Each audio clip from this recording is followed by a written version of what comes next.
We almost paused before letting this one begin, not because it was loud or dramatic at first glance, but because it carried a familiar quiet, the kind that settles in when someone already knows how they will be treated and shows up anyway.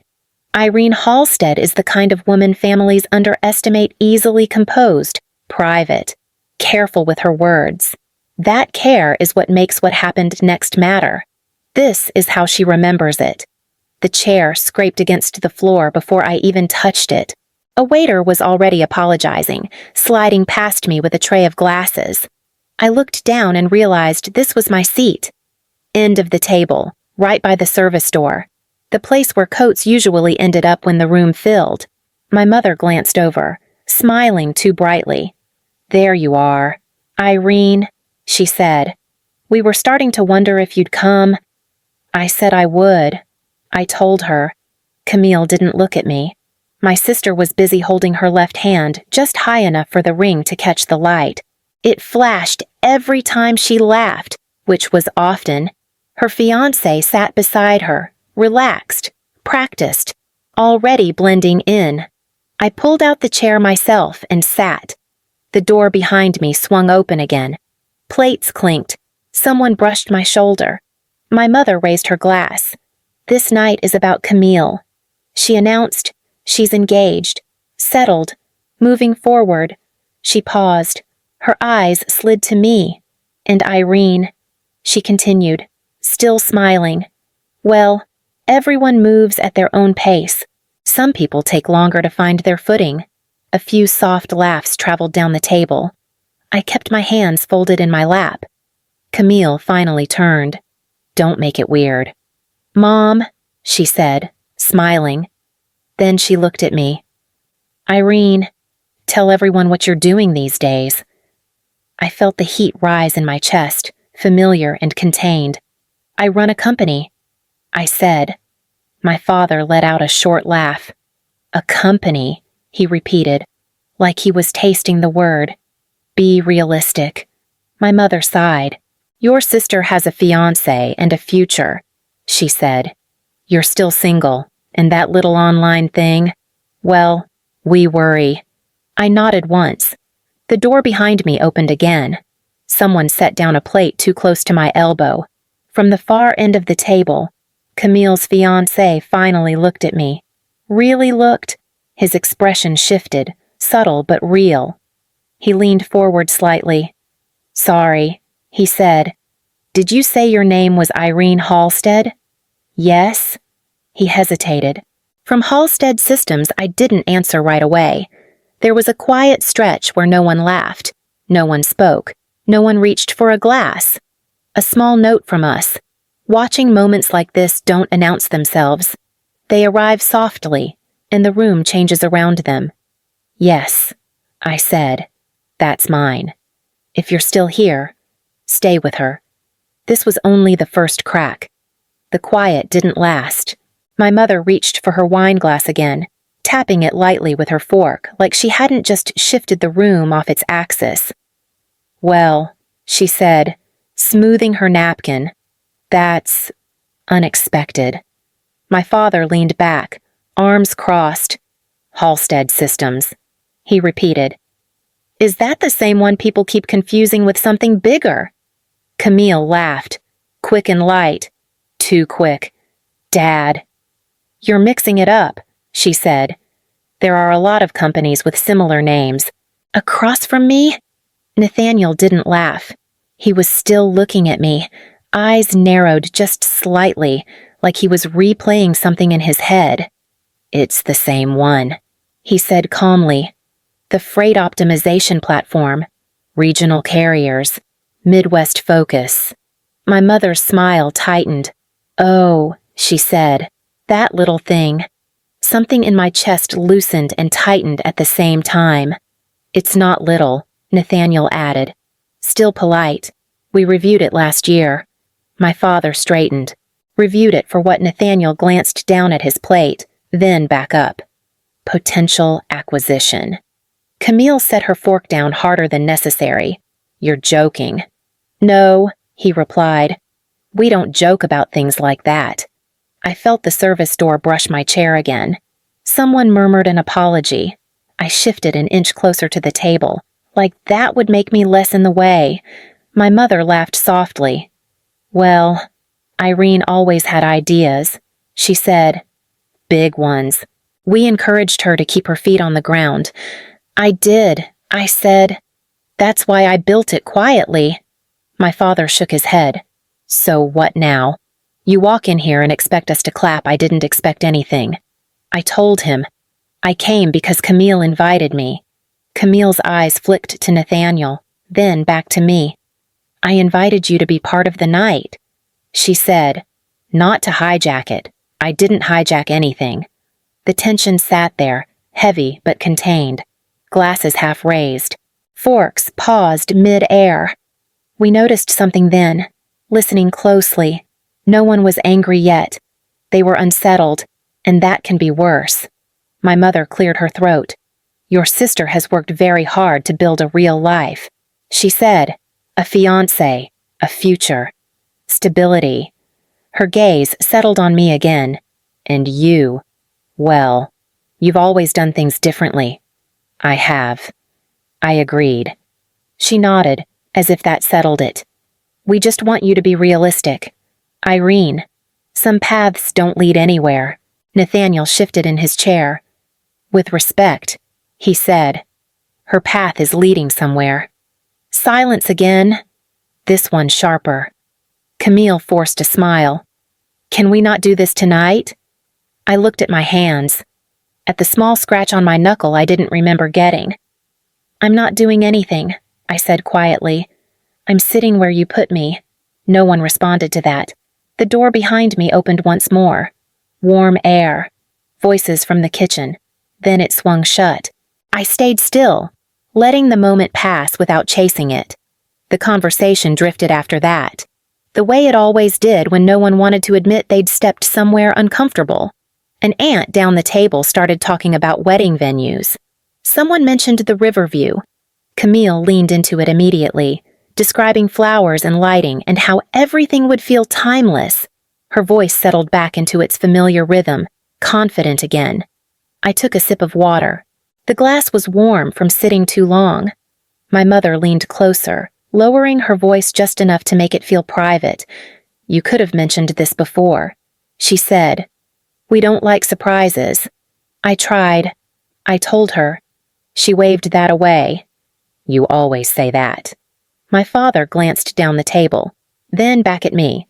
So you're serious about this company? He said. Not curious. Testing. Yes. And it supports you. Yes. He nodded slowly. Like he was checking boxes. Well, good. Everyone needs something to fall back on. Camille laughed under her breath. Dad, don't scare her. I didn't look at her. I knew that laugh. I'd grown up with it. Nathaniel shifted beside her. He didn't join in. His attention kept flicking between Camille and me, like the picture in his head wasn't lining up with the one in front of him. The waiter returned with another course. Plates were set down. Someone brushed my arm again. I moved my chair in by half an inch. My mother straightened her napkin. We just worry, she said, louder now. You're still single. Work is fine, but life needs balance. I felt the familiar tightening behind my ribs, the urge to explain, to defend. I let it pass. I'm fine, I said. She studied me. You don't sound fine. Across the table, Camille smiled sweetly. It's okay to be behind. Irene, not everyone has the same timeline. The word landed and stayed there. We noticed how still she went after saying it, like she was waiting for something to crack. I focused on my plate. The food smelled good. I took a bite even though my appetite had thinned. I didn't come to compete. I said quietly, This is your night. Camille tilted her head. Then let it be. Nathaniel finally spoke again. How long have you been running it? 2 years. And before that, I worked in operations. He nodded once, filing it away. My father cleared his throat. Well, if that's settled, let's move on. The conversation did. Plans, Dates, champagne. I stayed where I was, listening, answering when spoken to, careful not to shift the air again. Staying quiet takes work. It always has. The plates were cleared without anyone asking if I was finished. I didn't mind. I'd stopped tasting the food anyway. My attention kept drifting back to Nathaniel, not because he was staring, but because he wasn't. He listened differently than the rest of them. When Camille spoke, he smiled. When my parents spoke, he nodded. But when I spoke, even briefly, he paused. Camille leaned into him, resting her hand on his arm. "So," she said lightly, "once the engagement party is done, we'll start planning the next steps. Venue, guest list, all of that." Nathaniel gave a polite smile. "Of course." My mother reached across the table and squeezed Camille's hand. "You've always known what you wanted," she said. "That's your strength." Her eyes flicked toward me again. "Some people take longer to figure that out." I felt the words before I heard them. Old muscle memory. Nathaniel shifted in his seat. "Irene," he said, carefully, "can I ask you something?" Camille stiffened. "Not much. Just enough." "Sure," I replied. "How long did you say you'd been working in operations? Almost 10 years. He nodded slowly. "And Halstead Systems came out of that." "Yes." There was a brief pause. He tapped his thumb against the edge of the table, like he was counting something silently. "We looked at a company last year," he said, mostly to himself. "Same name, same focus. Midwest Carriers." My father scoffed. "There are dozens of companies like that." Nathaniel didn't react. This one stood out. Camille laughed. "You're not still thinking about that, are you?" He turned to her. "I might be." Then back to me. "Irene Halstead," he said again. Slower this time. "You're the founder." The table went quiet in a way that felt deliberate, like everyone was choosing not to move. I didn't answer right away. I took a breath. I felt the chair leg against my heel, the hum of the room beyond the door, the faint clink of glass somewhere behind me. We could hear it then, that thin edge where disbelief starts to give way to something else, not acceptance, recognition. "Yes," I said, "that's me." My mother's smile faltered. "Well," she said, laughing lightly, "that's impressive, if true." "It is," Nathaniel replied. "We reviewed it for acquisition." My father straightened. "Reviewed it how?" "Financials, clients, growth." Camille pulled her hand back from his arm. "You never mentioned that." He looked at her, puzzled. I didn't know I needed to. I stayed still. There was no urge to fill the silence, no rush to explain myself into something smaller. My mother adjusted her necklace. "And what exactly does this company do?" I met her gaze. "It solves problems you told me to stop talking about." The words hung there, not sharp, just true. The service door opened again. A waiter froze for half a second, then quietly backed away. No one laughed this time. The word acquisition didn't land all at once. It moved through the table slowly, like everyone was waiting to see if someone else would react first. My father was the one who did. "Reviewed it," he repeated. "By who?" "My firm." Nathaniel answered, calm. "Even." "We focus on transportation and infrastructure. Mid-market, mostly." My mother's fingers tightened around her wine glass. "And you didn't think to mention this," she said, glancing at Camille, then back to him, "before tonight." Nathaniel gave a small shrug.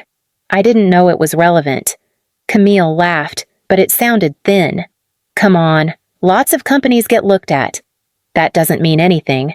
"It means enough," he replied. "Enough to run numbers, enough to meet with clients." I felt my shoulders relax without me telling them to.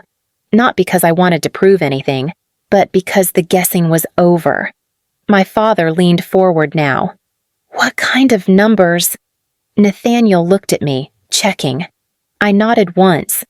The last round valued the company at around $45 million. He said, "No one spoke."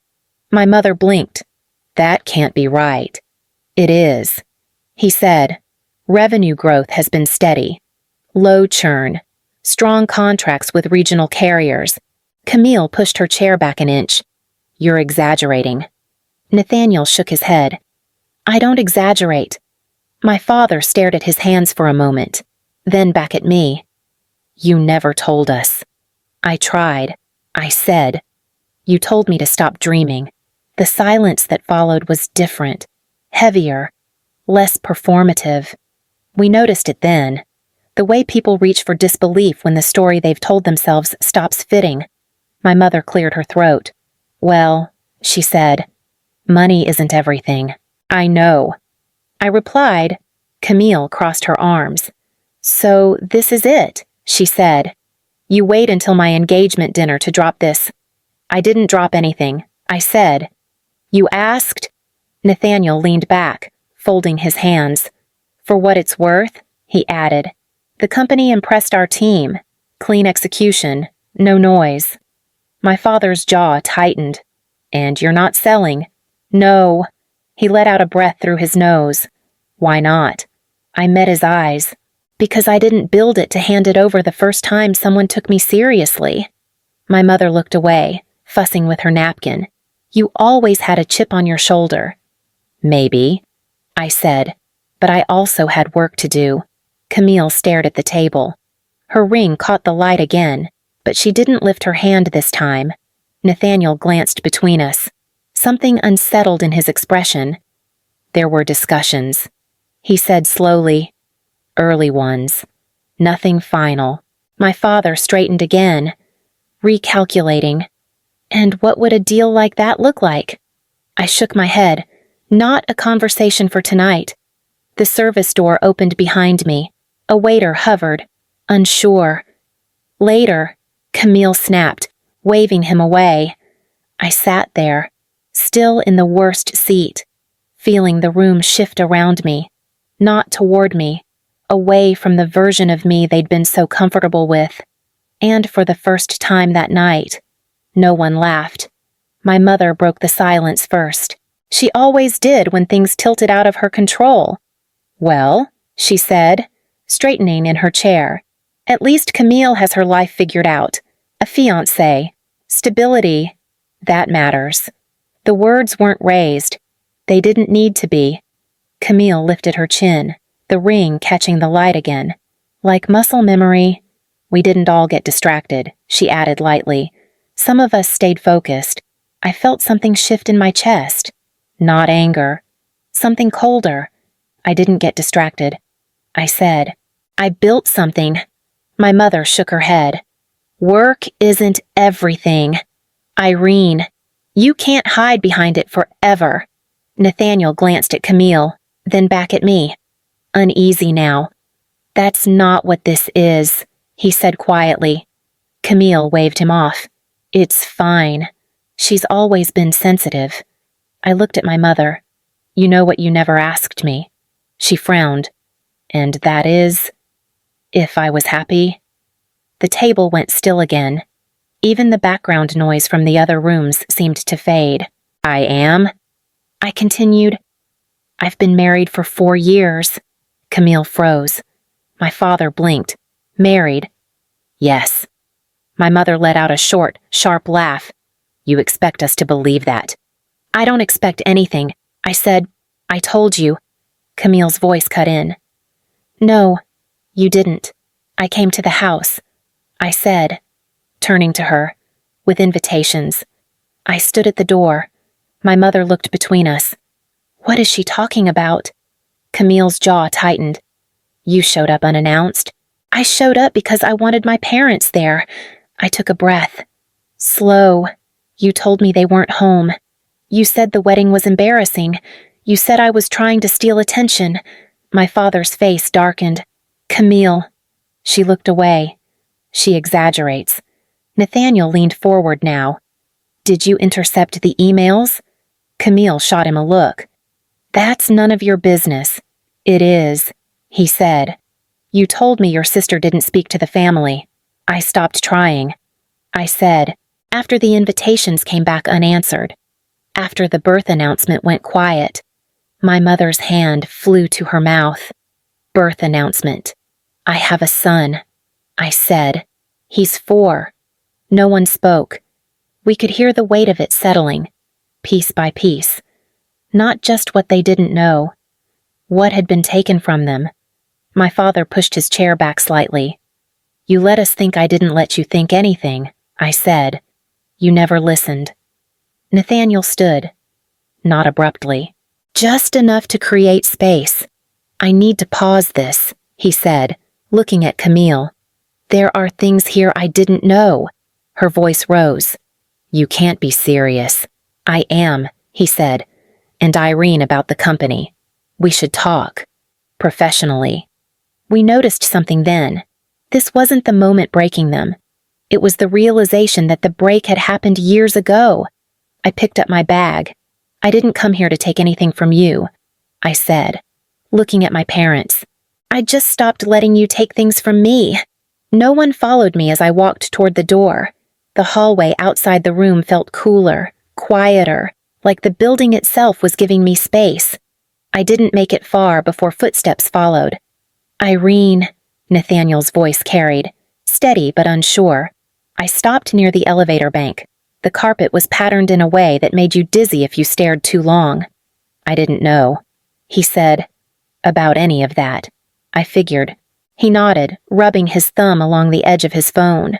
"Camille told me you'd cut yourself off, that you didn't want contact. I wanted peace." He exhaled slowly.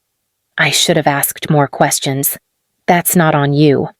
The elevator dinged behind us. Doors opened. No one stepped out. I meant what I said back there. He continued.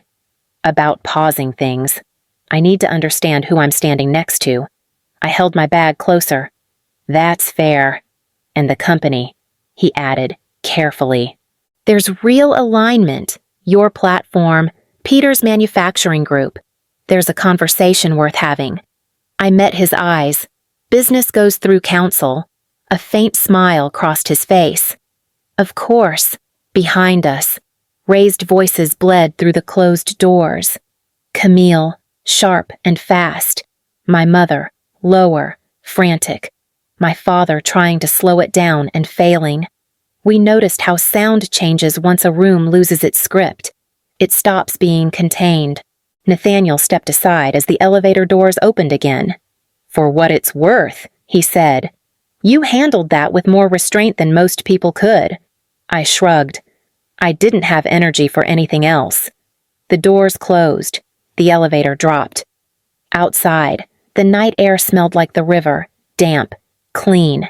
I stood there for a moment, letting my shoulders settle where they belonged. My phone buzzed. "I'm downstairs," Peter texted, "by the car." I replied with a single word, "Coming." As I crossed the lobby, I saw my parents through the glass wall near the private rooms.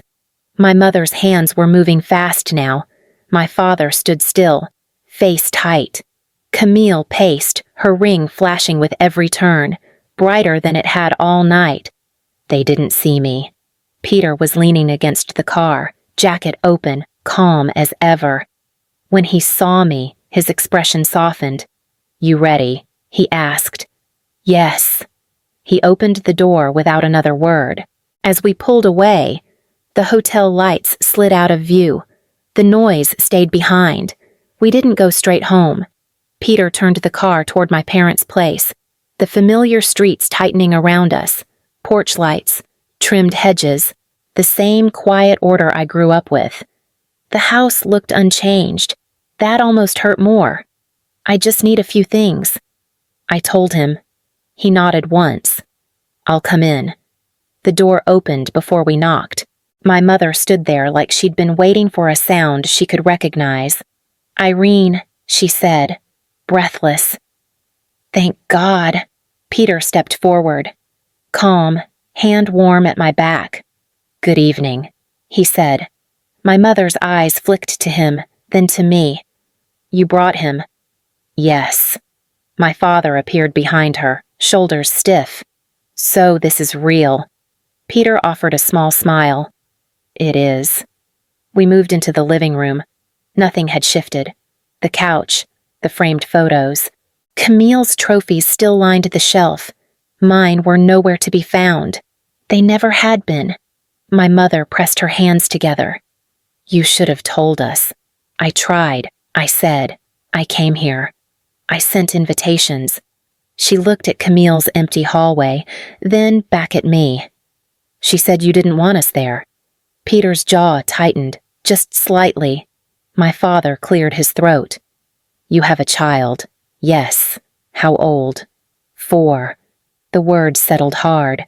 My mother sat down, slowly, like her knees had given out before her pride did.